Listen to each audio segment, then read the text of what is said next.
जय श्री राम। प्रिय भक्तों, आप चिंताओं से मुक्ति चाहते हो, समस्याओं को दूर करना चाहते हो और सुख चैन की नींद चाहते हो तो एक बार ब्रह्म मुहूर्त में बेड पर लेटे लेटे ही ये शब्द बोल दे, फिर आप सब चिंताओं से मुक्त हो जाओगे, सब समस्याएं दूर हो जाएंगी, आपको कहीं घूमने की जरूरत नहीं पड़ेगी। प्रिय भक्तों, हम एक भी साधन को ठीक से अपनाते नहीं। अगर एक भी साधन को हम अपना लें और उसी के अनुसार चल पड़े तो हमें फिर किसी भी चीज की चिंता करने की जरूरत नहीं है। जिस प्रकार जब बच्चा इस लायक हो जाता है तो माँ बाप क्या करते हैं, अपनी सारी जिम्मेवारी अपने बच्चे पर छोड़ के और निश्चिंत हो जाते हैं कि अब मेरा बच्चा बड़ा समझदार हो गया है और हवा में किसी चीज की चिंता करने की जरूरत नहीं, वो सब संभाल लेगा। तो ऐसे ही हम बच्चे हैं और वो परमपिता परमेश्वर वो सबके माई बाप हैं, सबके दाता हैं। तू है एक अगोचर सबका प्राणपति, तू ही माता तू ही पिता। तो उसी माता पिता को हमें अपनी सारी समस्याएं सौंप देनी है, सारी चिंताएं सौंप दो, फिर हमें किसी प्रकार की चिंता नहीं, क्योंकि वो तो सबसे ऊपर है, सर्वशक्तिमान है। जब उसको हम अपनी चिंताएं सौंप देंगे तो हमें क्या जरूरत है, हमें तो चिंतन करना है बस।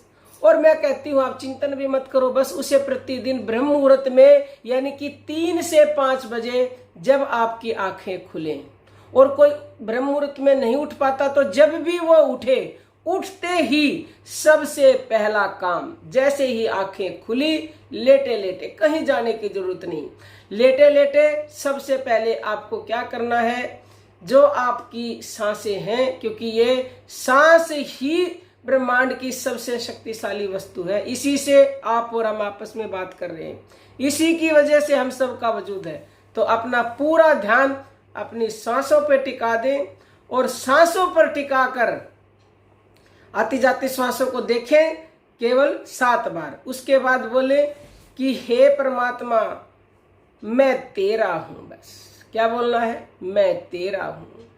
अगर आप ऐसा निरंतर बोलेंगे तो प्रिय भक्तों यकीन मानिएगा आपकी सब दुख सब समस्याएं प्रभु की है, फिर आपका कुछ नहीं है। क्योंकि ऐसा स्वयं श्री राम ने कहा है कि कोई व्यक्ति एक बार भी ये कह देता है कि मैं तेरा हूं तो मैं उसे सब भूतों से अभय कर देता हूं। सब भूतों से अभय करने का मतलब है आपकी सब चिंताएं, सब समस्याएं, सब दुख, सब दर्द समाप्त। लेकिन बोलना हमें निरंतर पड़ेगा, क्योंकि ये बोलते बोलते बोलते बोलते वो भाव आ जाएगा और कभी तो वो सच्चे हृदय से पुकार निकलेगी, क्योंकि बोलते बोलते वो भाव एक बार न जाने कब निकल जाएगा, आप जान भी नहीं पाओगे और हम उसके हो जाएंगे। जिस दिन हम उसके हो गए ना, समझ लो सब कुछ हमारी चिंताएं मिट गई। क्योंकि हम तो रोज बोलते रहते हैं भगवान तू मेरा है, लेकिन जब तक भगवान हमें नहीं अपनाएंगे ना तब तक बात नहीं बन सकती। और अगर वो हमें अपनाते नहीं है, हमारे दुख दूर नहीं होते हैं, तो कमी हमारी है, कमी भगवान की नहीं है। अगर हम पूर्णतः सरेंडर कर दें तो वो भगवान हमें तत्काल निर्भय कर देते हैं। जिस प्रकार चोर ने चोरी की, पुलिस ने उसको पकड़ लिया, पकड़ने के बाद भी उसको पुलिस जो है सजा नहीं देती। पुलिस कहती है कि तू सरेंडर कर दे, आत्मसमर्पण कर दे, हम तेरी सजा माफ कर देंगे। लेकिन कई ऐसे ढीठ चोर होते हैं वो नहीं करते सरेंडर, लेकिन जो कर देते हैं उनकी सजा माफ हो जाती है और कई बार तो उन्हें बाइज्जत बरी कर दिया जाता है। तो ऐसे ही हम भी परमात्मा के चरणों में आत्मसमर्पण कर दें, सरेंडर कर दें कि बस मेरा कुछ नहीं है, तू ही है मेरा तो ईश्वर, मैं तेरा हूं। बस क्या बोलना है, मैं तेरा हूं, बस पूरी तरह से मैं अपना, मेरा कुछ है ही नहीं, बस मैं तेरा हूं। तो वो अपना लेगा, आपको अवश्य ही अपना लेगा।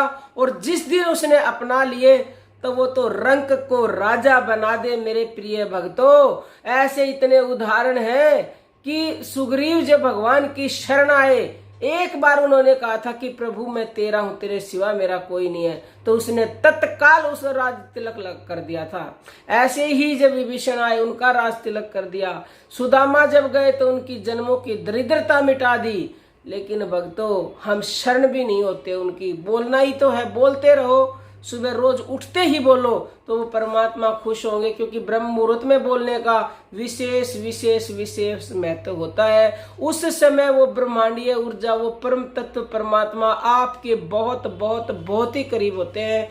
तो ब्रह्म मुहूर्त का समय होता है 3 से 5 बजे का। जब भी आप उठें, उठते ही आप ऐसा बोल दीजिए, फिर देखिए इस शब्द का कमाल।